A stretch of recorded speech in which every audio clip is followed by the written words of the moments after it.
skies call.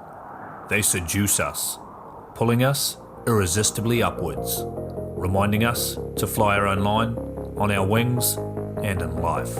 We are the seekers, adventurers, being one with the air, feeling everything and nothing at once. That's the magic we chase. Follow the call. Find your pure, wild flight with NZ Aerosports.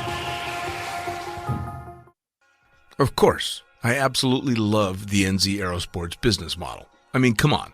One glance at an Icarus fuck yeah sticker and you know it lines up perfectly with the fucking pilot mentality. But outside their wonderful use of colorful language and a great company vibe, there's a long list of reasons to say NZ Aerosports fuck yeah. NZ Aerosports blows me away right out of the gate as a canopy manufacturer with a bold offer. They give you 10 jumps on your brand new nylon to decide if you want to keep it, swap it out, or even return it for a refund. I mean, seriously, how incredible is that? That's like getting halfway through a prom and deciding you prefer the slightly racier date that goes down faster. Seriously, they do that. If you're not madly in love with your new canopy after 10 jumps, they'll let you swap it out for another size or model, or even get your money back. And the range of canopies they've got? Man, they've got a style canopy to fit every jumper and every situation with models you know and trust. Like the Sapphire 3, the perfect choice for the beginner or intermediate canopy pilot. The Crossfire 3, when you're ready to kick it up that elliptical notch. The JFX 2, if you're looking to up your new swoop game. The Leia as the workhorse and dirtwater dirt beast. Or the Petra. The Petra cranks out crazy power and is nothing short of a record breaker. But hey, it's not always about speed either. Take the Kraken. Built as a low pack volume canopy specifically with wingsuiting in mind, she gives you all the performance you're looking for with the reliability you need that'll have you itching for that next formation, rodeo, or puffy cloud. So, the equipment is top-of-the-line kick-ass stuff as you already know, but how about the team? Well, the customer service gang is there to sort you out whenever you need them. Maddie and Beto are always there to help with Jen holding the reins. They're available for you at sales@nzaerosports.com, and they've got a kick-ass live chat tool on the website if you're wanting to hit someone up right away. These are the crew you're going to want to talk to get those custom orders in. With the stock nylon, once you know what you want, they'll have that shit on a FedEx truck as soon as the credit card machine says approved and get you in the air in no time. For your custom orders, you'll be able to get a time frame for building and shipping when you design it, so get to it. And demos. They've got demos in the US available from their partner Rock Sky Market. The whole US demo fleet is there with Sapphire 3, Crossfire 3, Kraken, JFX2, and Leia canopies in a range of sizes. They also offer student and tandem demos in the US. Bottom line, every step of the way, NZ Aerosports is there to get you what you need, and I personally couldn't be happier to be teamed up with them here on Lunatic Fringe. And now, time to get started with Lunatic Fringe Into the Void, brought to you proudly by NZ Aerosports. Fuck yeah.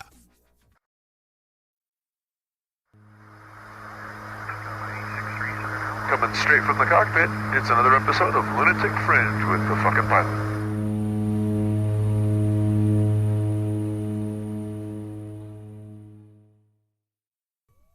Ready, set, go. Back in the can for another early morning edition for this guy. Early morning edition of Lunatic Fringe Into the Void. And I mean, I know you just woke up and got out of bed. And like I said, pre-podcast, you gave me the excuse to start day drinking. So cheers. And who the fuck are you and what do you do? Hey, cheers, Dean. My name's Blane Moeller. I'm a professional skydiving instructor. I work as mostly a tandem instructor, but I also do some AFF. So if you want to learn to jump on your own, I can teach you to do that, or I can film you. I still wear a helmet camera, and I jump out of airplanes for a living. Nice. We got another Moeller in the house, man. I had the opportunity to talk to your brother not that long ago. I apologize for that. Right? No, man, I loved it. Although I got to ask, so you're still shooting video, but you have a neck that you have to worry about risking. He doesn't have a neck, so. No, brother. He's always gotten into trouble. Even when he was a young kid, even from elementary school, he had a problem with no neck. And of course, being who he was with no neck, he got ridiculed from elementary school to high school, and he had to go to the principal's office so many times for getting in fights and stuff. Oh gosh, yeah, the no neck Moeller is Brian Moeller, and that's my brother. And everybody, if you know a no neck, that's probably him. Well, you know, the funny thing about Brian is he got so sharp with his insults and so subliminal with them. He can say the worst shit about you ever, and you don't know that you've just been insulted, and you just sit there nodding and smiling, and he'll fuck with everybody, man. He's fantastic. His humor's Yeah, keep going. kind of dry in one aspect. Yeah. Oh, Yeah, but his humor's dry, and he's he's he's he's got that tact. Yes. which is awesome. I mean, I was lucky enough that when I started out my skydiving experience, I was almost immediately introduced to the Moeller family. But we're not here to talk about me. We're here to talk about you. So how did you get your start in skydiving, or how did the family get their start, and how did you start doing like extreme stuff? Big stuff and doing weird things, and just like jumping. Definitely have to do that.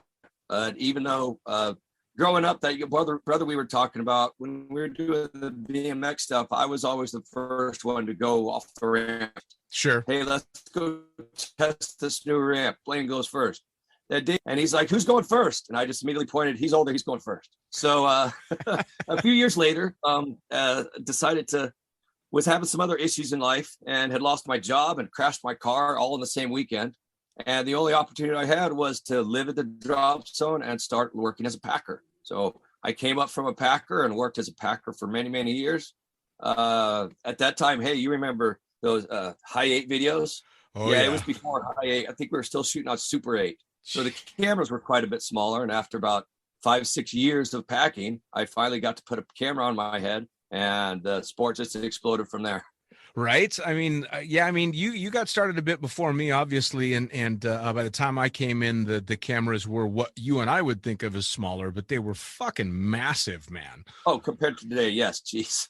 Oh my God. I don't know how we well, I mean, I know how I survived it. I just had a massive surgery to fix it. But I mean, fuck me. These things were bricks on top of your head.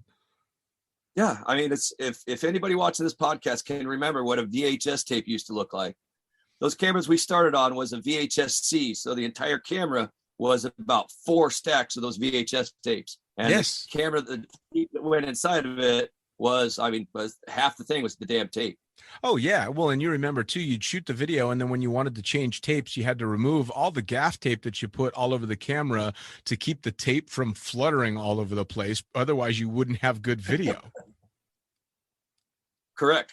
Yeah, the tapes had just a massive amounts of gaffer tape on them. For every helmet was an experiment, that every person had their own customized helmet. You couldn't buy a cool tone fly and a couple of GoPros and just everything was a customized project. And the cameras definitely were not compatible with one-to-one helmet to helmet. No, God no. Customized. So we were talking about the helmets and the fact that they were massive and stuff. And you started shooting videos super early in your career. What drop zone was this at? This was at now I'm even confused as between which one was my brother's and which one was Michael Hawks's. Oh, well, Hawks was up in Boulder City. Yes. But one was Skydive Las Vegas and the other one was the Las Vegas Skydiving Center. And after 25 years later, I'm kind of confused on which one was which. Well, now you guys were out of North Las Vegas, yeah? Yeah, we started at North Las Vegas, but I didn't start shooting video until after a few years later once we had moved out to Jean. Okay. When the North Las Vegas airport had just, the city had grown up and the housing had encroached too much around our landing area, and we had to move out to Jean. And at that point is when I did the crossover from being a packer to a video person. Well, now, so you were jumping quite a bit when you were in North Las Vegas, though, just as still a fun jumping. Yeah, jumping. But brother AJ, he wouldn't let me put one of those big, massive cameras on. I'd get 200 jumps. Say, hey, can I do a camera? Can I practice video? No, go get another 100 jumps. And really? That went on until he didn't let me put a camera on till about just over 500 jumps. Holy shit. So that actually shocks me, because clearly that says that AJ didn't give a fuck about anybody else, because that motherfucker had me shooting video for him when I had less than 50 jumps. Yeah. So that's where I was kind of really surprised about that. But I was also, I might have been influenced, or some of my skydiving. Let's face it, I probably wasn't the most sober person back then. I mean, if you remember how skinny I was, some of my nightly activities probably drained over the next day. And I didn't always make the best decisions. And I think AJ knew that and saw that. And my flying style was described as a ballistic missile on steroids. So I don't think it was the jump numbers. I think it was the frame of mind that he didn't want me to put a camera on. All right, fair enough. Well, and I mean, come on, he was your brother, so of course he's looking out for you. Yeah, that too. Now, when you were up in North Las Vegas, were you there when the whole war was going on between you guys and Hawks? No, because Brian and I both made our first jump on the same day, but he got active into it right away. I still didn't get into it till a few years later. And when I came around to work as a packer and crashed that car and lost my job in that same weekend, a lot of that crazy Michael Hawk stuff and him having to crawl away, I'd heard about it, but I wasn't there and active at that time. Oh man, I mean, I heard all that stuff as well, and I think probably it was hilarious to hear about. Oh my God, yes, especially after I'd been working for him for quite some time and knew the real him, and then that was just the juiciest story I'd ever heard. I fucking loved it. Now, in North Las Vegas, you and I would have met in North Las Vegas when you were packing, but it was so long ago because I only jumped there a few times. And I ended up, I was super low time. I think I had 25 jumps the first time I jumped in North Las Vegas, and they rented me one of the old flying Elvi rigs. You remember those things? Uh-huh. Oh my God. Yeah, those solid white rigs. Oh, yep. Geez, those were the student rigs. Those were the same rigs that I learned on. Yep. Fucking hell. I came back. Yeah, those were. I landed those rigs.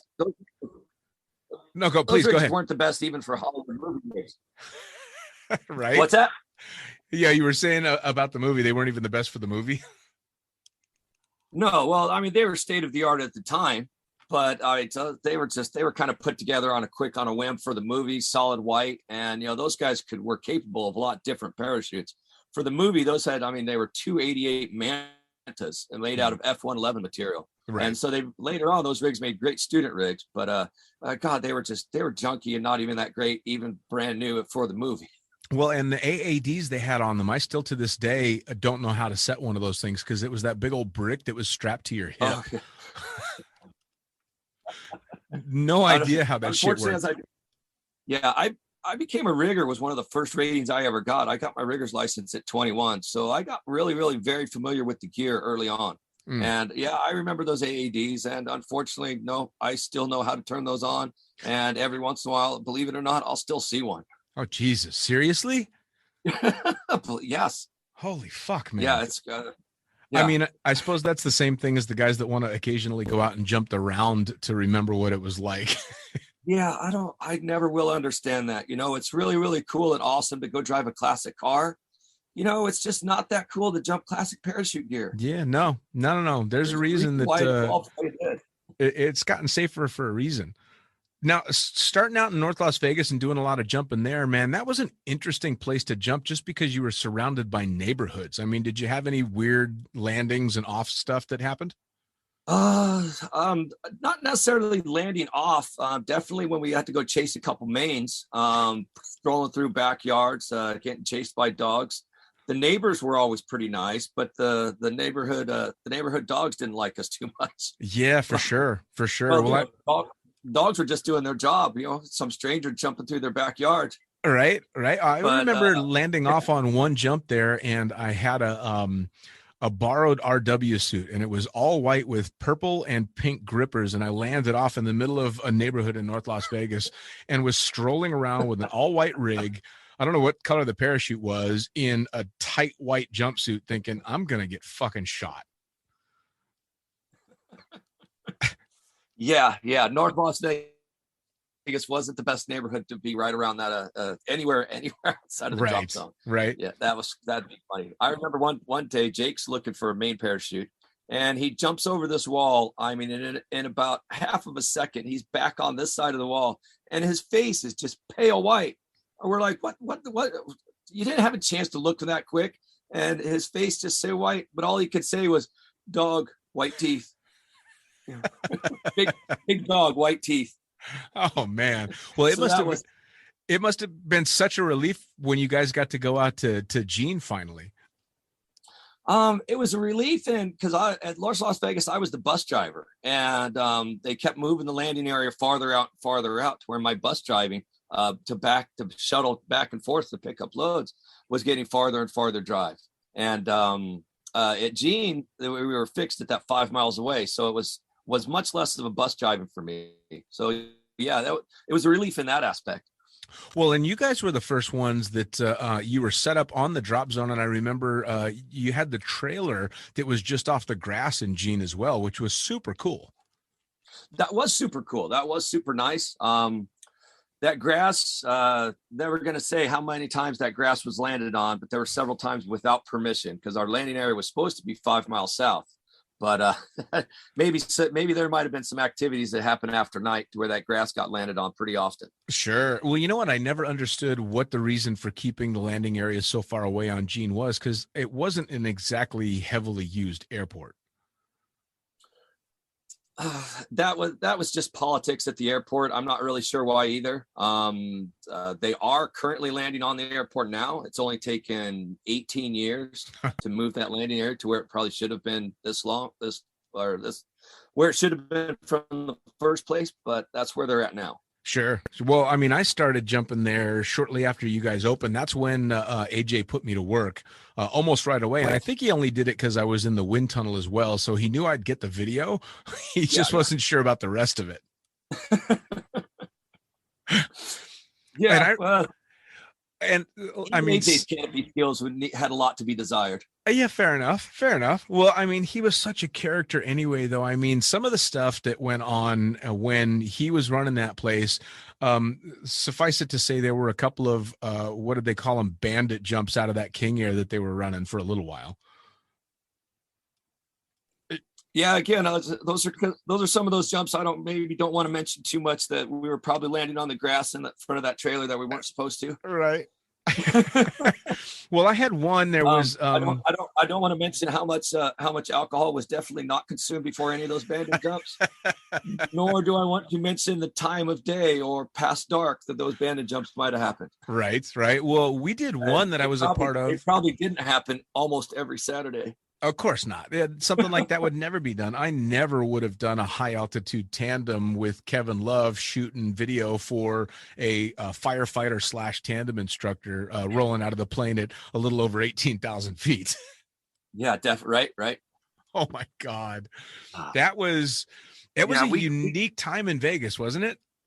It was a very unique time in Vegas. Yeah. And you know, I'm glad that I lived through it, and God, it just got wild, and we were pretty crazy, and we were pushing the envelopes of what we shouldn't have been doing for sure. Sure. And yeah, it's makes for great stories and great memories, and geez, I'm glad I lived through it. Right. Well, I mean, we had I remember a couple of boogies where we were landing on the opposite side of I-15, but I mean, we were throwing fucking inflatable rafts and shit out over the highway, the huge highway that goes into Vegas. It was so much fun. Yeah. So now, how long were you? Because I know that actually, I don't know how you guys ended up not working in Gene anymore. How did the drop zone end? The drop zone ended pretty much so. You know, AJ was quite the character, and he was kind of butting heads with airport management. They didn't really like airport skydivers, period, being at the drop zone. Right. And you know, even to this day, skydivers around the aviation community, they kind of still look at us as the scuzzy bikers in the aviation community. We're not really, you know, we're not always well respected, even to this day. Well, AJ would show up to the county meetings, and he'd wanted to land on the airport, and he'd kind of demand different things with the county airport manager. And he'd show up with maybe a little beer on his breath, and he'd show up in a skydiving outfit that he's been jumping in all day, which was some short shorts, a t-shirt with one sleeve was so old it literally fallen off. And the other sleeve, he just tied the t-shirt together to make it a shirt so it's staying on his shoulder. And, you know, he's telling the airport, you know, you can't do this to me. The FAA, it's a county-funded airport. The FAA has these laws and regulations that you can't treat me like this. And they said, you know what, you're right, but we don't have to sell you any fuel. So he kind of ended up getting kicked off the airport in that aspect, that he just wasn't the best business manager, and he wasn't able to keep the business there because of the headbutting between and the politics side of a business on a federal airport. Yeah, fair enough. I mean, he definitely, if you didn't know AJ, he was the type that if you saw him in a brawly biker bar, he'd be the one guy you made sure not to fuck with. He was Right? he was the big scuzzy biker in the first place, and he just loved skydiving as well. Right, right. You know, it's funny. I'm sitting here as we speak, tacked up on my studio wall is a shirt that I've had with me now for 25 fucking years. And on the back of it is a big, beautiful, faded ass logo that says Outlaw Skydiving.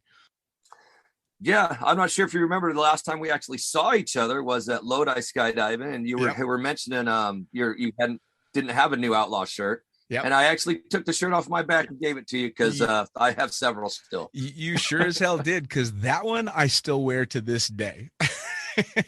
Oh, nice. Yeah, man, to this day. Because yeah, I've got the one that's hanging up on the wall was one given to me by AJ when I started shooting video there, because of course he wanted me to represent. And it started out black with the blue and white and all that, and now it is as faded gray as it can possibly get, and it's going to go with me everywhere.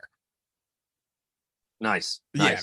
Well, Yeah. it's a shirt and probably about that quality that AJ would show up to those business meetings in, and hence why he wasn't the best businessman. Yeah, but it was fun, right? I mean, as soon as you Oh, it was realized always he wasn't going to strangle you for saying something stupid, he was just going to make fun of you, then it was so much fun. well, that's the thing. He wasn't going to strangle you guys, but we were family. He might have strangled us.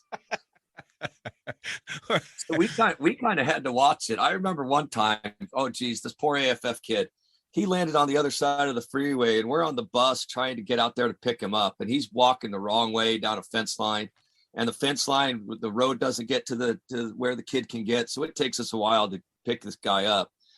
And AJ is just being AJ and just going off on him, just you dumb mother son of a fucking ass. The people in the bus would kind of laugh, and it's like, oh, that sucks for that kid. And me and Jake are just like, man, that sucks. We've been that guy. Right? It's not that much fun what he's doing right now. Yeah. And yeah. it was only his first jump. So I mean, he's doing the best he could. He's kind of nervous, you know. And lands. I mean, he's probably already beaten himself up because he landed on the wrong side of the damn highway. Yeah. That was the crazy Yeah, thing about Gene, right? I mean, you're teaching people how to skydive over I-15, that's fucking hardcore. Yeah, and you gotta recognize that there's all this flat desert out there, and there's this big major freeway right through the middle of it, and you can see it clear as day. Here's the freeway, but your landing area is just this tiny little section of graded desert that looks exactly like all the rest of the desert. Yep. So like it's really easy to get confused on which direction was going on out there, because all the desert is the same. You just got this giant road in the middle of it, and that's all you got. It was difficult to learn where the hell you were going. And that was even as an experienced skydiver. And then, of course, if you're learning in some place like that, let's face it, the conditions in Las Vegas are fucking challenging on the best days. Yeah. I mean, it's a sketchy place to jump. It's a sketchy place to jump, especially later afternoon. You know how the winds get out there. Yeah. And it's and trying to get guests or students out there at 7:00 in the morning in a town like Vegas is almost impossible and unheard of, because they're not morning people and up doing this. Sure. Well, that's the thing too, is I mean, Vegas did not exactly, it's a different story. I think if you're in a small town and the only thing for a bunch of jumpers to do when the season's going is to go jump and hang out at the drop zone, but it's not like Las Vegas lacks in trouble to get into. Not at all. I mean, so were you born and raised in Vegas? Yes, born and grew up in Vegas. Both parents are farmers' children, so they're from Midwest Nebraska area. And yeah, Dad was quite the engineer and worked a lot of different construction jobs, and ended up himself as an operating engineer in Caesar's Palace in the early or late '60s, early '70s. And Brian was born in Nebraska only because Dad was building a new house for all the kids. Where I was born, most of the Moeller family was born in Las Vegas. Wow. Yeah, and if we were not born in Las Vegas, it's mostly because the house was in the middle of construction and not livable at the time, to where Dad had to ship Mom off somewhere else for delivery. Wow. Wow. I mean, Vegas as a town to grow up in has got to be a fucking trip no matter what. But especially if by the time you started jumping for a living, you're trying to balance a job that requires you to be at the drop zone basically with the sun and keep going until sunset. And then you still drive back into fucking Vegas. I mean, holy shit, that's tough to balance. Yes. Yeah. Yeah. That's it. I wasn't very good at balancing it. Again, some of those nightly activities. Right. Again, I mentioned how skinny I was and some series of poor decisions. Sure. Well, I mean, I was lucky in that when you and I met, and the entire time I lived in Las Vegas, I did not drink alcohol at all. But it was only because I'd been going overboard with everything else in San Francisco just a couple of years before I moved there. So by the time I got to Vegas, I was like, oh, thank fuck. Yeah. I've read your book. I know how partied out you were by that time. Exactly. Yeah, dude. I was fucking fried. By the time I got to Las Vegas, I'm like, oh, please just leave me alone. So the skydiving was like the perfect fit, except I was still working in the club and I'd have to dance till 4 o'clock in the morning and then go to the drop zone. Yeah. Yeah. That was rough. That was rough. Well, so when did you finally decide enough of Vegas? It's time for me to move on. And when did you really start cranking out, getting the ratings and everything for skydiving? It was probably, probably right around 1995, 96. I decided that I didn't need that chemical stimulant to help me get through the day and through the night and keep going and going and going. So, and I knew there was no way I was going to get off that chemical stimulant if I stayed in Vegas. So I ended up moving to Skydive Miami and started just shooting a crap ton of video there and was there for 5 years. By the time I left there, I was had 5,000-6,000 tandem videos after that many years and had a brand new tandem rating. So I thought, and that's moved right back to Vegas and went to work for just with everything that was going on there. But it was Skydive Miami and sobriety right around 1996. Nice. That really turned it around. Now, how was it moving back to Vegas after all those years away and coming back to kind of the fucking seed of evil and you're clean and sober? It's a whole new different experience. You can enjoy the skydiving a lot better. I enjoyed it in the first place, but you just got to enjoy it a lot better. You got to experience the town a lot better. It's a whole new experience. It's coming home and a clean and sober thing. It's even after 5 years of clean and sober, it was kind of nice it's visceral, man. I can't even explain it. Sure. Hard. No. I mean, I totally get it. I just can't imagine going back into the belly of the beast because it's not like you had issues, somewhere in the Midwest. You had issues in Vegas, and in Vegas, Jesus, man, you can trip over a fucking bag of Coke walking down the street. You've got you've got everything available there, but I mean, if you want to stay away from it, it's pretty easy to stay away from as well. Sure, fair enough. I mean, you can find anything you want, but like you said, you could trip over a bag of Coke, and you could also keep walking. Yes, well, but I'll tell you what, man, my hat's off to you, and seriously, congratulations for being able to go. All right, that's enough. It's time, and stick to it because that's pretty badass, man. I mean, that's an incredibly hard battle. Yeah, it was recognizing that I wasn't going to be able to do it as one of the big things, and that's why I just had to leave Vegas. I'm not sure if you remember nephew Jake. He was kind of in some of the same battle, but he did manage to get through it, and he stayed in Vegas. If you want to put him on your podcast one of these times, he's another good one that can tell a lot of great stories. Dude, I'd like the entire Moeller clan. Are you kidding me? I try and explain, and it's very difficult to explain if you weren't back there at that time during skydiving, but Vegas was still very much the Wild West. I mean, the two drop zones kind of had their little niche, but kind of anything went at that time. And the Moeller family was like central to the holy shit. this shit's going off, and everybody knew AJ, and everybody knew you both, all the brothers, and it was a fucking wild time. It really was. Yeah. And in the time while I was in Miami, I mean, AJ had got kicked off of Gene. Another person had opened it up.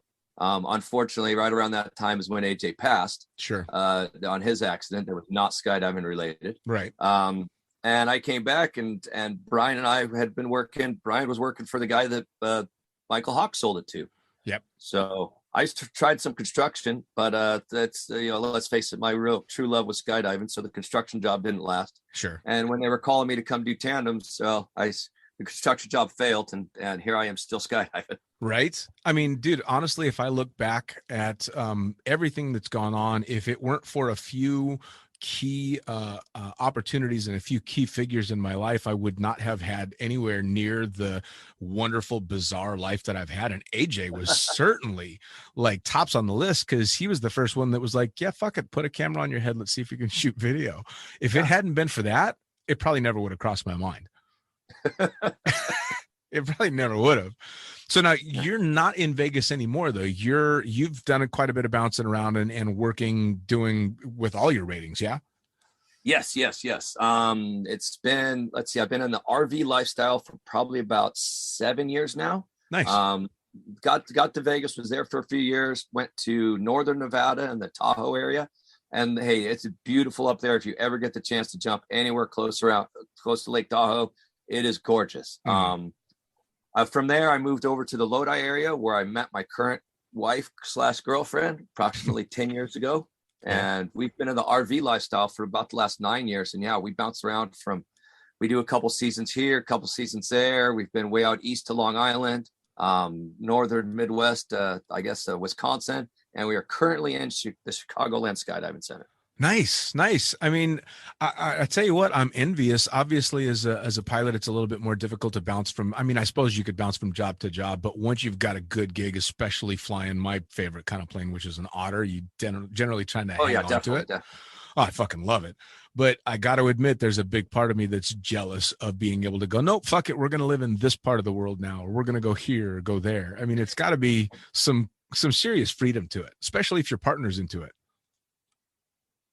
Yeah, it does give us the freedom. We love the wheels. When you're traveling like that, you'll get to a drop zone that maybe isn't the best fit, and it really sucks being stuck there if it's not the best place. So being on wheels, we can just say, screw it, we're out of here. We'll go find a new place to live, and it only takes us a couple hours to up and go. Isn't that cool? Yeah. And it also gives you can see the best of both worlds. We can be up northwest or in the northern area and experience this super hot, super nice summers. And when it starts to get too cold, we just start heading south. Sure. Well, and I mean, a lot of jumpers, I did that to some degree. In fact, when I was working for Chicagoland, I would not obviously work the winters there, and I would take the plane and to different parts of the country. And of course, I had a bunch of fucking misadventures with that.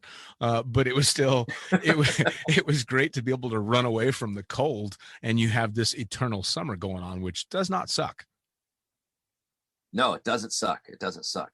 So, and we've still picked up winter sports though. So we love the warm winters down south, but then we'll still do some places where we go skiing, and we still have to take our ski vacations. Oh God, yes, absolutely. I'm jealous of that, man. I haven't seen snow. Well, I saw snow a couple of years ago, but it wasn't to go skiing or anything like that. So I'm definitely jealous. Now, does the wife work in the sport as well?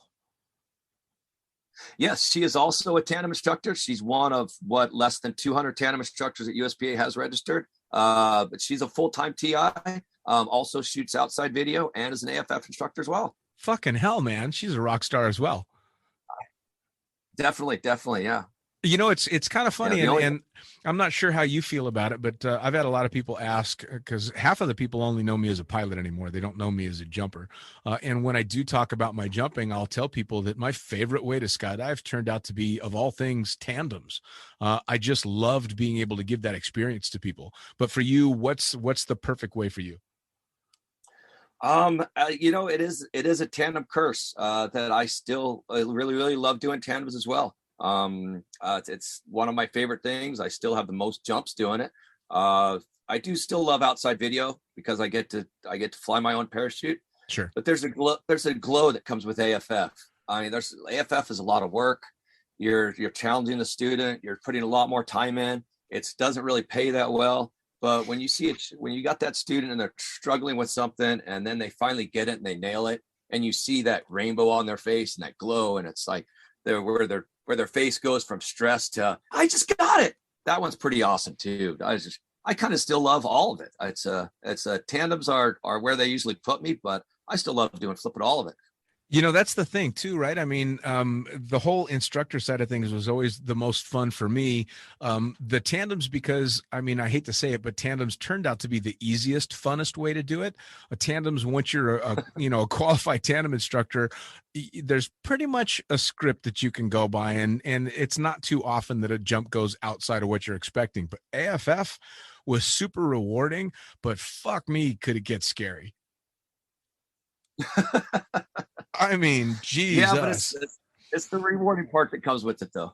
Sure. Yeah, absolutely. No, and I completely agree. And with the modern training tools, if you can get a student out there that's done just a couple minutes of tunnel time, it takes away a lot of that scariness. Oh yeah. And a lot of that rolling the dice, a lot of that unexpected of what a student can and potentially gonna do. Just take advantage of the modern training tools, which is kind of a funny thing after 30 some odd years of skydiving and 20 years as a professional. My wife and I in the last year have now built up to about 12 hours of tunnel time.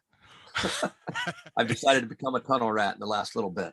I'll tell you what, it's kind of funny because, of course, I started my whole career flying in the Vegas tunnel and working for the Vegas tunnel. But anybody that knows tunnels knows that it's an amusement ride. It's a fuckload of fun, but it's not a modern tunnel.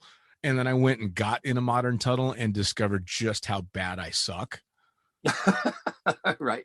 Which is wonderful, right? I mean, I don't know about you, but I find it thoroughly entertaining and hilarious that a 12-year-old kid can go outfly me, not by a little bit, but by a fucking lot in the tunnel. Yeah. I love it. I think it's fantastic. Yeah, it's ridiculous how quick these kids pick up on it, and it's like you want to just push them down, or as you're walking out of the tunnel, kind of an elbow to the face or something like that. Right. But yeah, these little plastic kids, you hate how good they get at it, and I've got 30 years of bad skydiving experience. I've got to break off when I get in there.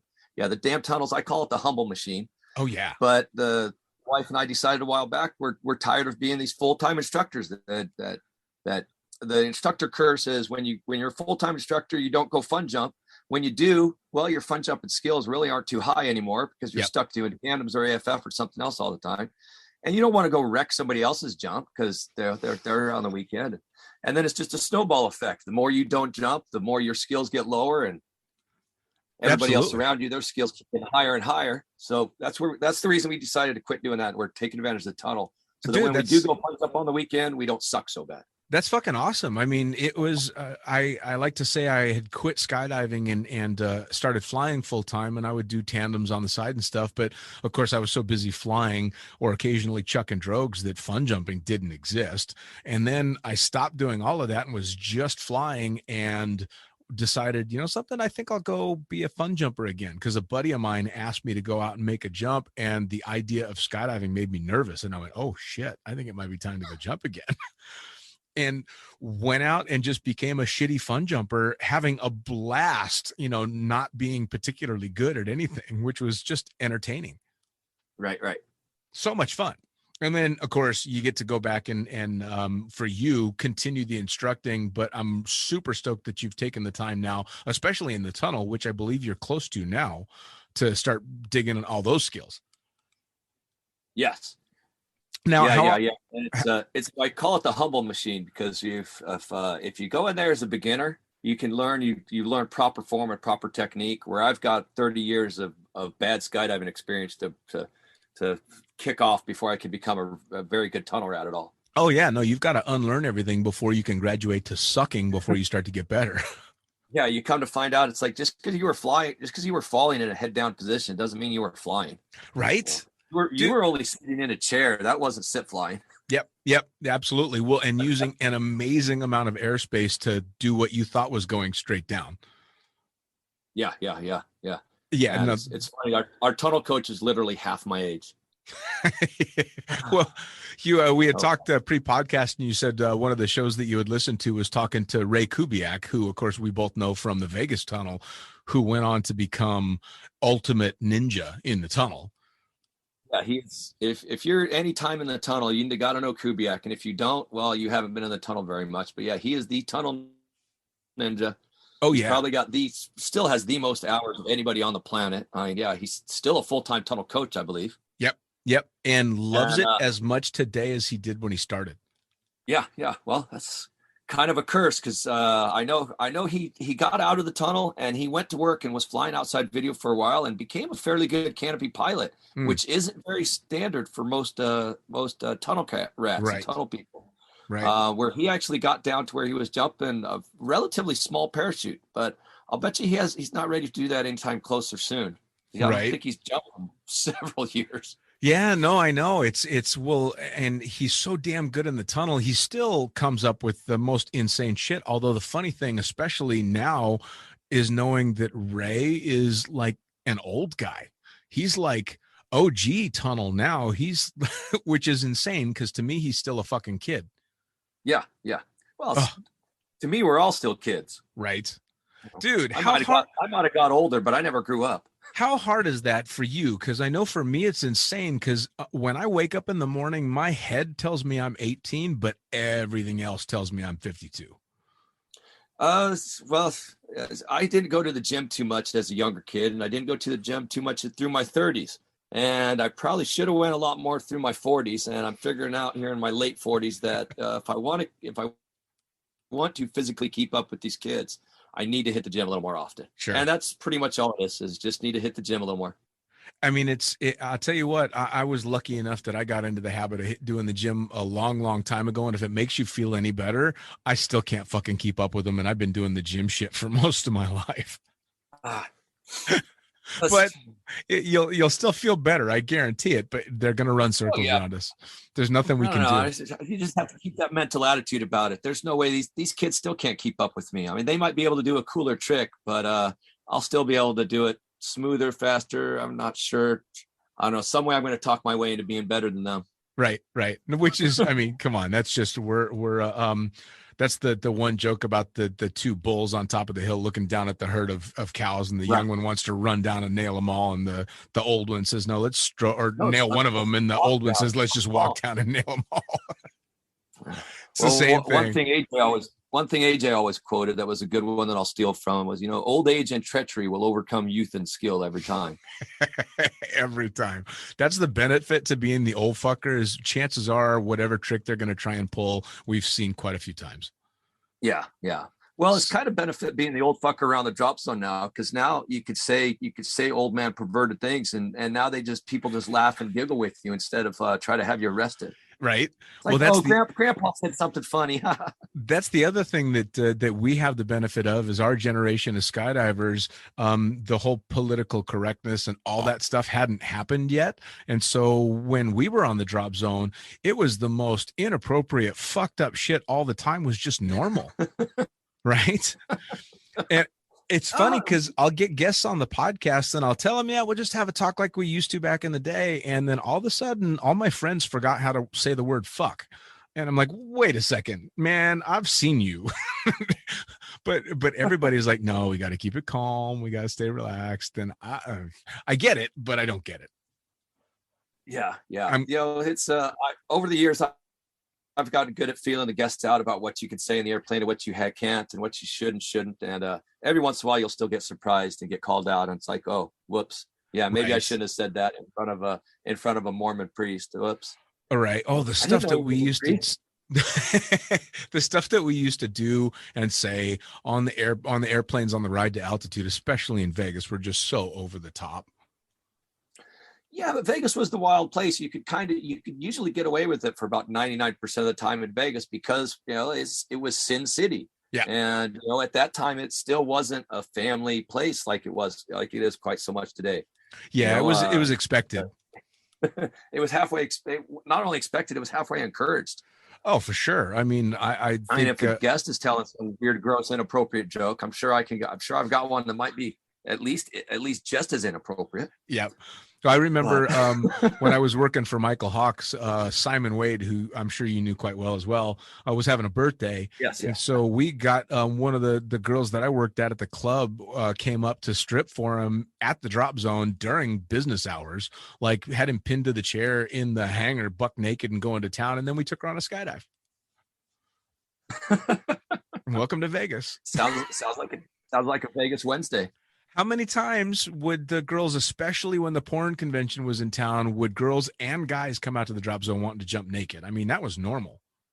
Yeah, that was fairly typical. That was very, very average. That was, yeah.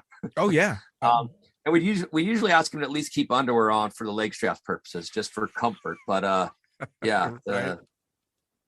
Well, Well, I remember. if the girls were a little more well endowed, we'd ask them to wear something, just because that thing in 120-mile-an-hour wind, hitting you in the face is going to be uncomfortable. Yeah, absolutely. Well, and I remember though that the joke always was you'd tell the girls if they jump naked they could go for free, but if the guys wanted to jump naked they paid double. Yeah. That was always the running joke. So now you're in Chicago now. Are there any plans to take the wheels and keep moving around, or are you staying there for a while? No. About 3 weeks, we'll be packing everything up and we'll be heading south to Skydive Spaceland, Dallas. Nice.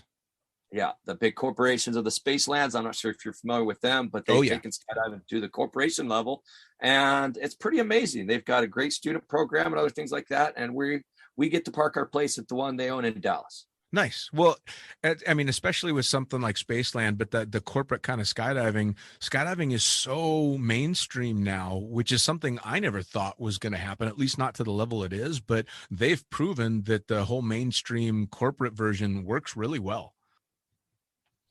Yeah, we only did part of our last winter down there, and we're doing this next winter there. And yeah, it's exactly what you said. The corporate version does seem to work. Where I never thought skydiving would evolve to what it was, at least not to what Spaceland has taken it to and into a corporate mindset. Sure. I thought it'd still be the individual mom and pops, maybe at least exploding to more of them owning turbine drop zones. Right. But yeah, Spaceland has been done a great job of showing what can be done.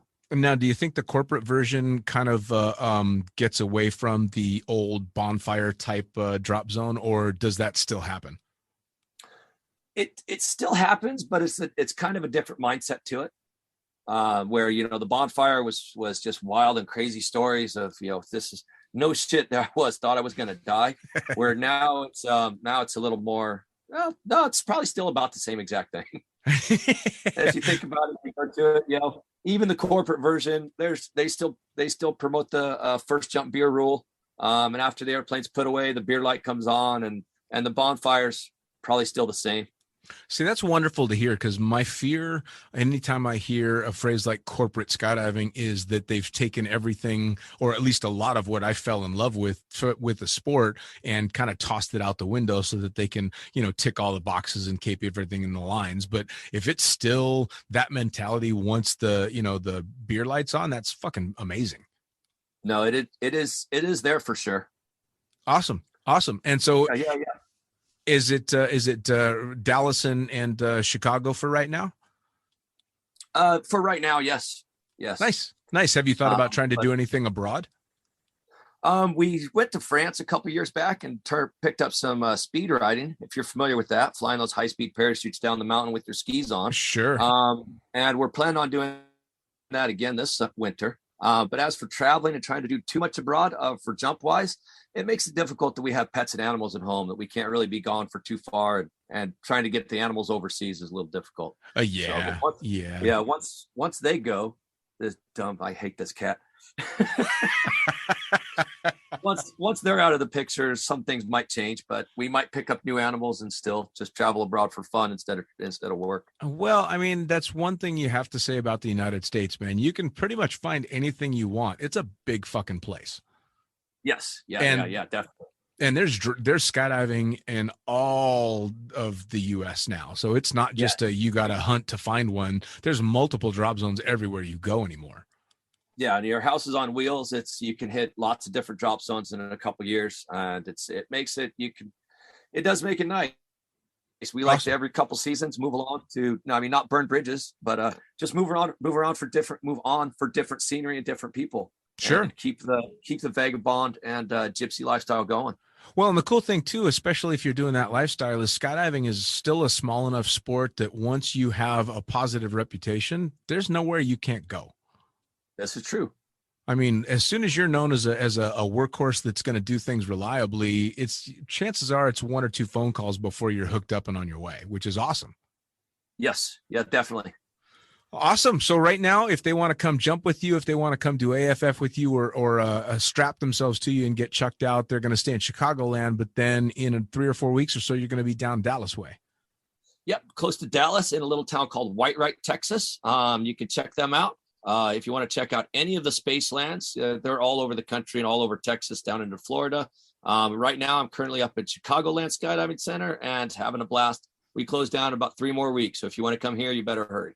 Oh, dude, that's awesome. And I'll tell you what, man, I'm going to tick off the second molar, brother, but I want the whole family. So you got to tell everybody. I got to talk to everyone, Jake as well, everybody. I want to hear all the stories. I'll let you know. I'll let them know. Yeah, definitely. That would be fantastic. But dude, thank you so much for waking up with your morning coffee to fucking talk to me. Like I said, pre-podcast at 6 a.m. The only thing I'm good to say is fuck off. Hey, cheers, buddy. Cheers, man. See ya. See ya. And there you go. Another episode of Lunatic Fringe Into the Void in the can, brought to you as always by, that's right, NZ Aerosports. Fuck yeah. Brought to you by Summit Parachute Systems. Head to summitparachutesystems.com. You can check out the badass pilot rigs that Jarrett Martin and the family are cranking out over there, as well as the incredible rigging courses that Jarrett gives. As for me, I am the fucking pilot. Head to thefuckingpilot.net or theprincesspilot.com, where you can find links to all the previous podcasts and both the books. We'll see you next time.